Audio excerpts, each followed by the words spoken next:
ground. Right. That would be like pounding vertically, right? Right. Okay, now I'm sure that that'd be a pretty functional movement. Right. Okay, I wouldn't be going.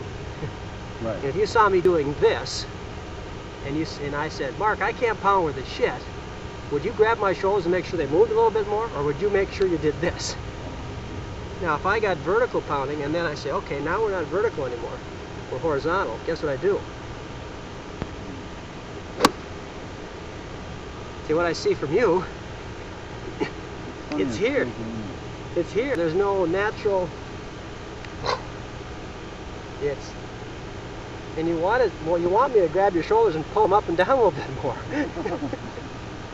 But it's not what I think I need. I can hit the ball fine with as much shoulder action and torso as you have. If I could throw my hands and arms in there, I could snap it out there and get some solid shots. But you know, you gotta still get some. You know, you gotta get some of that. But let's assume that I have it. You're saying then that it should come natural. Everything else. I think this movement should be as natural as if I'm going to take this club and throw it out there, and you and I are going to throw the clubs out there with two hands. A club throwing contest. Okay. Okay? And I'm assuming that you and I, if we're going to heave them there, and we're going to do this, and we're going to have... That's a natural movement for you. If I was going to do it, I might go like... That's beautiful.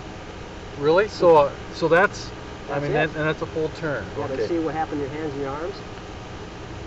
See what they did?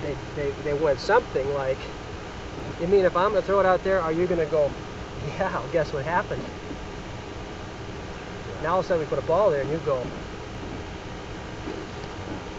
in fact, I think this is about it. It goes something, oh, that's you. It goes kind of, compared to that. You don't have quite, you don't have any hit. Anything to hit. Okay. You want to turn, which is good, you know, I like little turns too, but let's get a little hit, man. If you can do that again, because we've had this, certainly have had this conversation before. Yeah, unfortunately, I mean, yeah, that's better. Yeah. Well, I always know after I leave here, I'm just hitting I hit the shit out of the it. grip a little bit, so you get a little weak on the grip. That's right. That's better. Okay, take your time. Just don't aim. Just give it some hint. You know. And take some. Again, feel like you're a little bit more leisurely in the backswing. You know. There you go. A little bit more, so that you can give it a little bit more timing. Your timing is not, because of that, is not. Back up for the ball. You get pretty damn tight to it. Good. There.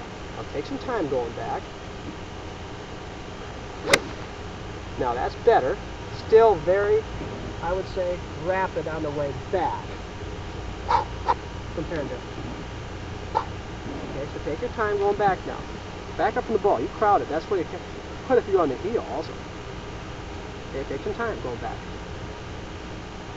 There. That was the first one that had any resemblance of flow. Yeah, okay. 1 and 2. Rather, 1 and 2. 1 and 2. I'm not even getting close to parallel or anything like that. I want to make sure I'm in this guy. Here, you stand there. I'll do it. Okay. What I'd like to do is actually get our conversation, because it's... There you go. Feel a grip a bit stronger, and you're a little further from it. And then just kind of dangle your arms and find some rhythm into that backswing. Okay? Take your time going back. A little better, but still I would like you to spend a little time, okay, in this portion of the swing. See? Okay. You just, I mean, it's like hitting a baseball. You know, you gotta, you know, that's what good players have. They have some of, you go right by that. You don't ever let it have the,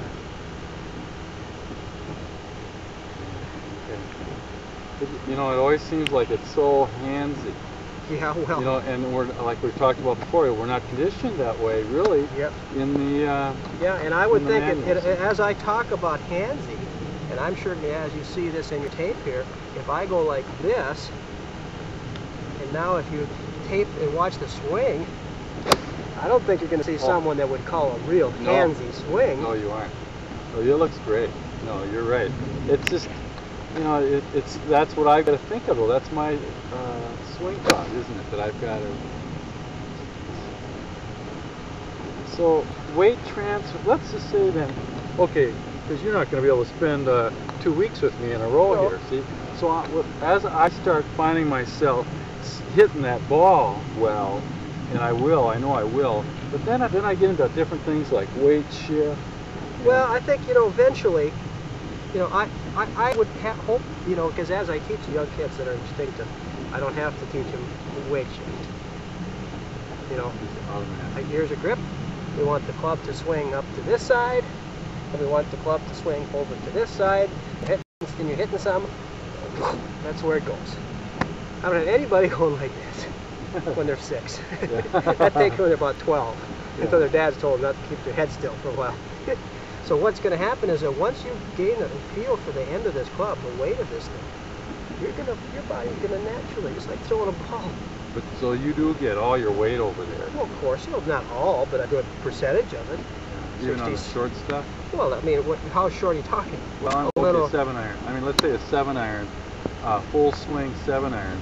I would have to think that there's still 60-70% over there to the right. Okay. But it's, but I would, you know, think from your recommendation from your swing is to, you know, I know that your grip can't get any weaker.